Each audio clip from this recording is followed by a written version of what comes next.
Hello my dear friends, you're on the Military Summary channel, and this short video we're going to discuss the most important events that took place during the previous night at the local time. First, we're going to start with the Black Sea. This night the Russians published the video how they were inspecting the ship that was heading in the direction of Ismail. I'll remind you that the Russians reported that at 6 a.m. of the local time they tried to inspect the ship that was heading in the direction of Ismail, basically the ship that was trying to penetrate the Russians' trade blockade. As a result of inspections, the Russians released the ship, but they just shown their power and the things that they're planning to do are going to do if anybody will try to penetrate and to bypass the Russian trade blockade. Now we're moving to Odessa. This night probably was the most terrible night since the beginning of the special military operation for Odessa. During the night we received a lot of videos, and this is the first video probably that we got, one of the first videos that we got during the previous night.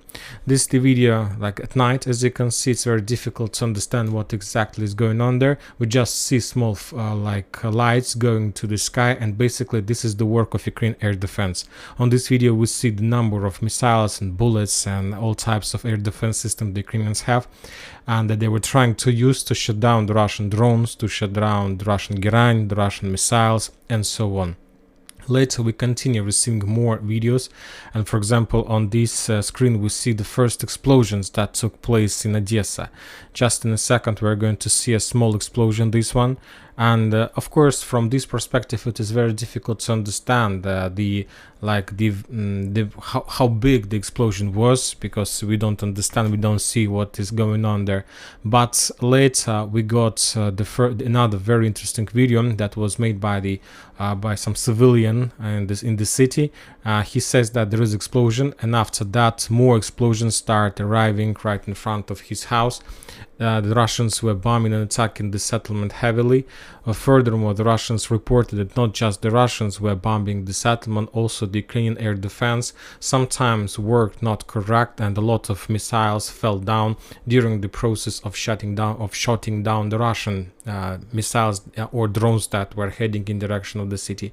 As you can see, a lot of explosions, probably a lot of ammo depots, warehouses, accumulation of Ukrainian forces were damaged during the previous night. Furthermore, later we got another video at night of a fire at one mall.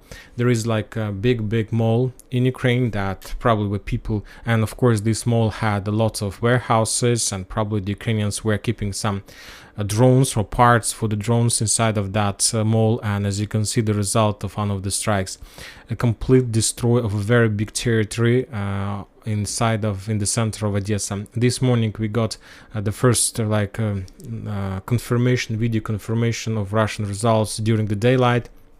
We see the results of explosions, we see the results of fire.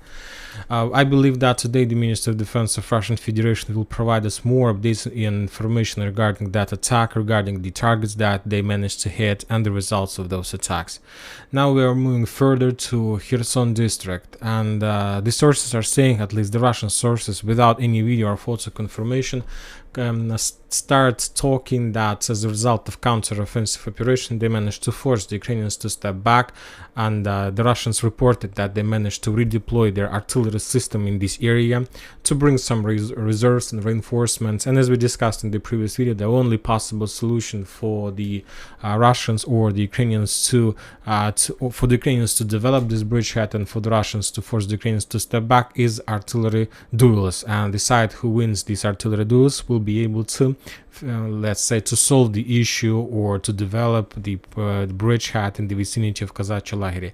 And the Russians reported that they managed to bring reinforcements, reserves, artillery reserves, and to suppress Ukrainian artillery reserves on Ukrainian bank of the river. And after that, as a result of local offensive storming operation in that area, the Russians managed to clear this territory and to return control over this small salient, over this small a sector on the Russian side of Dnieper River.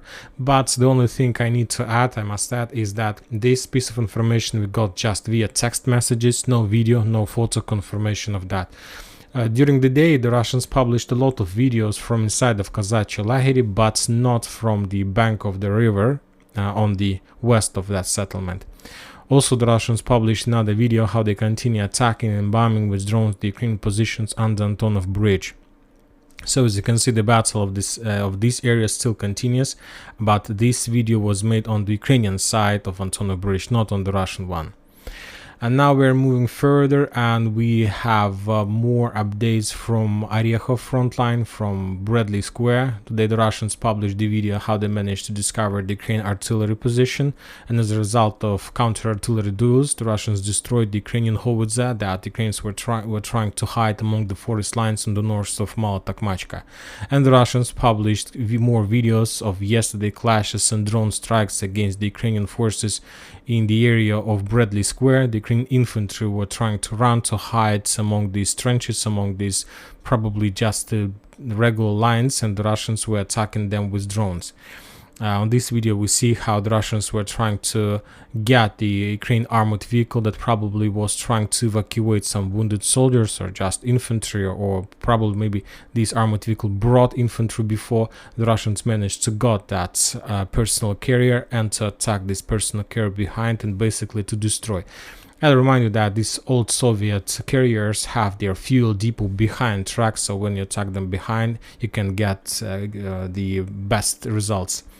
Now we are moving probably the most interesting part of the combat line to the Vremivka tactical bridgehead. To be more precise, we're going to talk about Urozhaine. If you remember, yesterday we discussed that some sources were saying that the Russians started to withdraw their positions and retreat from the settlement. Some sources were saying that the Russians still continue fighting and they're making some counterattacks. And I gave you my own opinion that that was a special operation, and the Russians were making evacuation from the settlement, and all those updates regarding the counterattacks and continuing control over the central part was just a special operation to allow the Russians to evacuate from the settlement with the minimal losses. And today at morning we continue receiving updates. For example, today at 9 a.m. of the local time, we got the update that the Ukrainians completed the evacuation of this settlement, that the Marines of 14th Brigade were some kind of rear guard forces in that area that were defending and protecting the withdrawing Russian position, Russian forces. And basically by now the Russians have completely left Urozhaine in direction of the two settlements, Zavitno-Bazhanye, and in direction of the settlement like Staromlynovka. So these two settlements is the next wave of defense line in this area. But also we got a very strange update also from the Russian side. We got this update at 1 a.m. of the local time, that the Russians are moving to the south, but the sources are saying that probably there's a very high chances that the Russians will leave Zavitno-Bazhanye also very fast without clashes for this settlement. And the reason of that is that there are almost no defense like belt, no defense in facilities in this area, and it's going to be very difficult to defend this area against the Ukrainian forces. So as you can see, currently the Russians, so the Ukrainians got the first real defense belt, the defense belt line of Surovikin, and currently the Russians will try to establish their defense positions on the line, on this line. So these are 5 settlements as I see: Priyutine, Renovka, Staromlynovka, Kermenchik, and Novodonetskaya.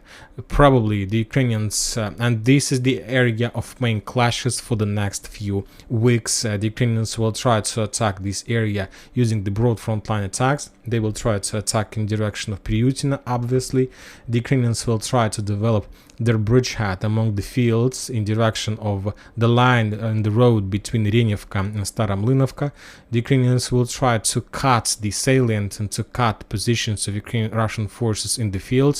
Of course, we need to expect more offensive operation in direction of Novodonetskaya, and of course the Ukrainians will continue their movement along the Mokraya Yala river in direction of Zavitno-Bazhanye settlement and Staromlynovka itself. Basically, by taking Urozhaine, the Ukrainians got some operational square that they can develop in, and the next weeks we're going to see more clashes, more bloody battles, because basically this is the only area where the Ukrainians managed to achieve some success, where the Ukrainians managed to capture some settlements, and of course they will try to develop this area, and they will try to get further to the south in direction of the main core of defense, Russian defense belt in this area. The Russians will try to, of course, the main thing they need to hold is Priutina, this settlement. The Russians will try to hold their positions in Kremenchuk, and of course the Russians will continue clashes for the Staromlynovka Zavitno-Bajanya settlement.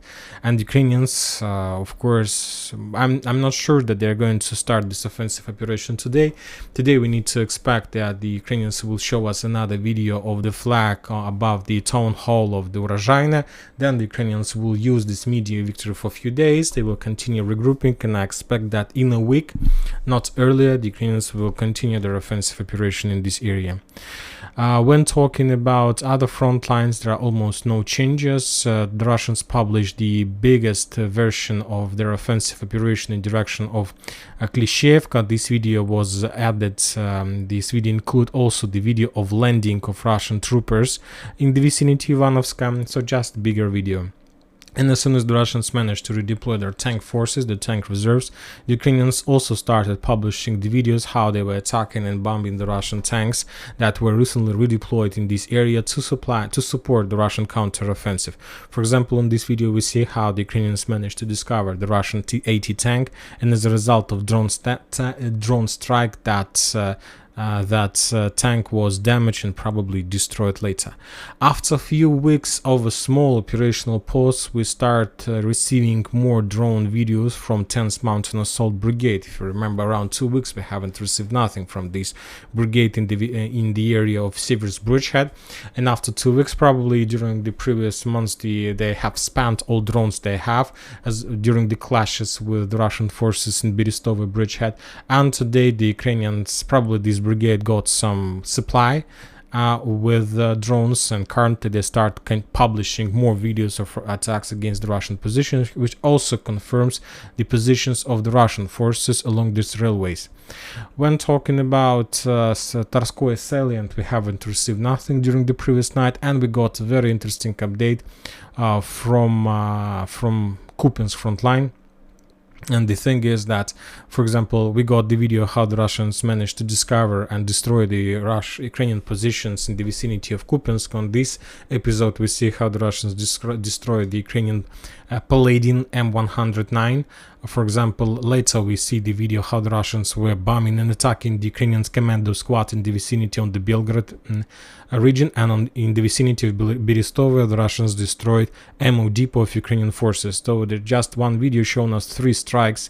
The first one took place in Kupinsk, the second one on the border with Belgrade, and the third one took place in the vicinity of Berestovo. But these are not the most important updates. The most important updates is coming from Sinkovka. According to the Russian soldiers on the ground, they managed to penetrate the Ukrainians' defense belt and to advance a little bit in the vicinity of Sinkovka. To be more precise, on the west side of Sinkovka, the Russians continued their moving along the forest in direction of Oskol River. And as a result of that movement, they managed to capture additional checkpoints and the strongholds in this area. So this is the movement of the Russian forces. And also the Russians reported that as a result of fierce fightings, they managed to enter the outskirts of Petropavlovka. So this is probably the most important update. This is the Petropavlovka. That source on the ground haven't provided us details about which outskirts of Petropavlovka the Russians managed to enter in, but as I understand, according to the map and according to the progress we had, the Russians were moving along the fields, and they basically entered this small outskirts, this small part of Petropavlovka, and basically the Russians launched their offensive operation in the side of that settlement. So as you can see from this configuration of the front line, we see that the Russians basically are not planning to enter Sinkovka itself, probably because of the fact that this area, this settlement, is turned into a very powerful fortification. Basically the Russians are trying to encircle this area by attacking along the railways and the forest lines on the west of that settlement, and in direction of Petropavlovka outskirts on the southeast side. So this is the situation, and and we see that the Russians have almost established some kind of operational encirclement over the settlement. So we expect more updates from this area, and probably we're going to receive something from today, because the Russians need to break the media loose of Urozhaine by some progress on some other front line, and I expect that this progress we're going to receive exactly on the Kupiansk front line. And that's it. This is not the end. And also the Russians published another very interesting video of a convoy of additional reinforcements of Grad system. As you can see, significant number of artillery system, newly created or upgraded or modernized artillery systems, are heading to the combat line, to the front line, probably in Kupiansk direction.